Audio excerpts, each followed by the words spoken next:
it's Natasha and thank you so much for joining me today. Well, today is a fun one because I'm going to show you how to do a no cutting, scoring, no adhesives envelope. And of course, I'm going to make a card to go with it so that we have a coordinating card and envelope. Now, I am going to be using this 49er marker. This is the Spectrum Gardenia 12 by 12 set. Now, I very rarely buy 12 by 12s, but this one just caught my eye, and to say that I'm hoarding it would probably be the truth. I have used this in the rocking card. I used it there where I made a coordinating envelope as well to go with the card. And of course we did the Fun Fold rocking card, and you can either search that on YouTube or I will try and link it in the description below. And there are lots. This is just gorgeous. I mean, all of these are gorgeous, and of course there is pretty much the rainbow of colours. I was trying to decide between this and one other 12 by 12. I think I only have maybe 3 or so packs of 12 by 12, and that's it. I don't use them that often, and as you know, I pretty much do card making, and so I like the scale of the 6 by 6, but that doesn't mean that we can't use the 12 by 12. In fact, I recently just did a challenge where I used a sort of vintagey looking 12 by 12 to create my style of cards, and that was a really fun challenge for me. I enjoyed that so much. So I am going to use a 12 by 12 set today. I hope that you go ahead and see what's in your stash. This might encourage you to use them. It does mean that we can make the 12 by 12, one piece of paper is going to create the envelope and the card. So it is pretty good value all up. Now I'm going to choose this sort of blues one here with the butterflies and the flowers, which is absolutely gorgeous. This is the other one, the rainbow twirl from Paper Rose. This is absolutely stunning. I love this. And I also did a challenge using one piece of that paper to see how many cards we could create, and did a video on that as well. So if you search the Paper Rose Rainbow Twirl, you'll find that as well. Just heaps of fun to sometimes challenge yourself and step outside of your comfort zone. Now, I cut off the edge, you know, that little description piece that's at the bottom of the 12 by 12s. However, on the reverse side is that dark blue color. So actually, I'm going to keep that because that may come in handy. Now, I want the sort of decorative part here. This is going to be for the cards. I could make 2 or 3 full cards out of this. I'm going to make just one today because the focus is mainly going to be on the envelope, but it is fun to make a coordinating card for sure.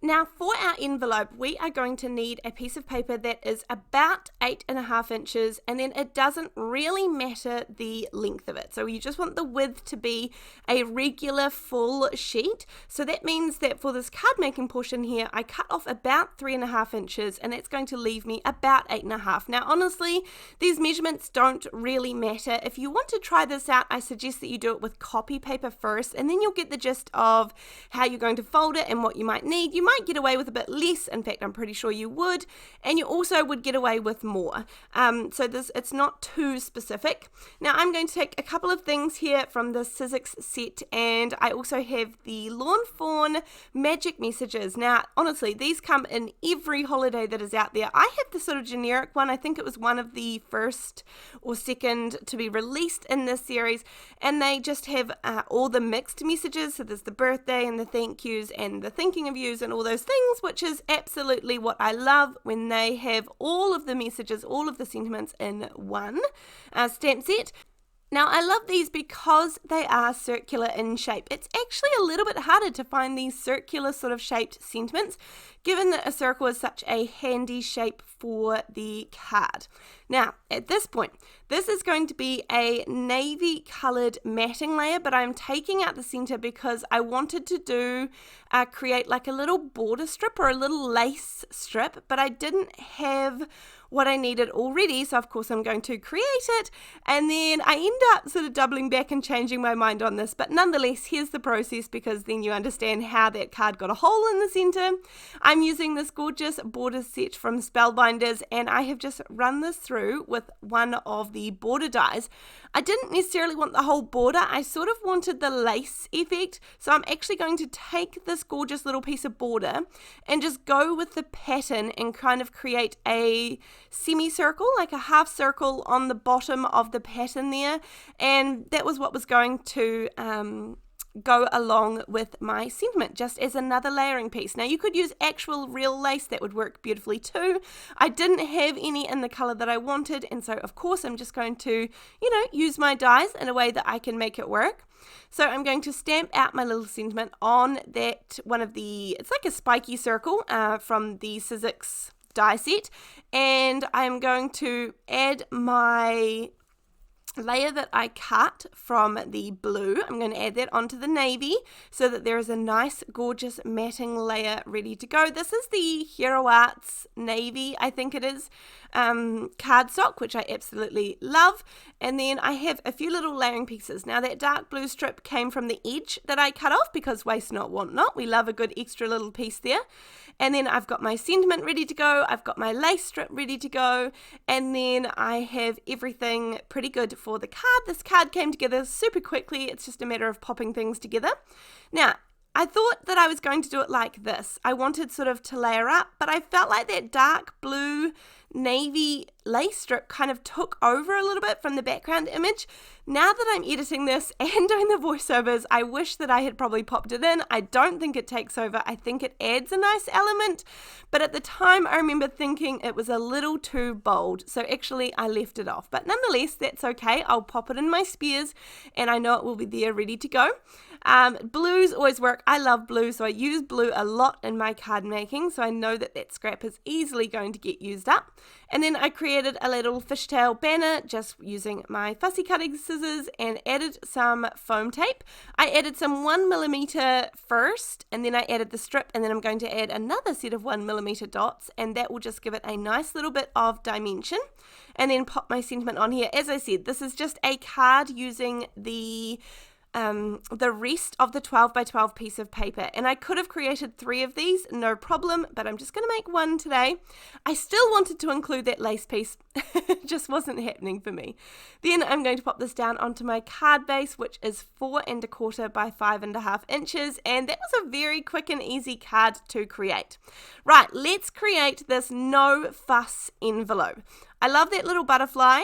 I love these gorgeous sort of tickets and ephemera on this side, but I think I want that to be the inside of the envelope because that way I can easily write on the outside of the envelope. And I think that creates a gorgeous little interest piece in the center. Now, what you want to do is fold the bottom 2 corners in to meet in the middle. And again, the measurements are going to be scarce for this because I don't love measuring, but you can see exactly how to make it. Practice on a piece of copy paper and you'll be away laughing. So make sure those 2 ends sort of fold in nicely. If you want to, you can grab a bone folder and just make those really beautiful crisp fold lines. You could, if you want to, score this first, depending on how thick your cardstock is. Then you're going to take what would be the left-hand side and fold it right over. Now, it won't go the whole way, and that is perfect. That creates a little strip of interest.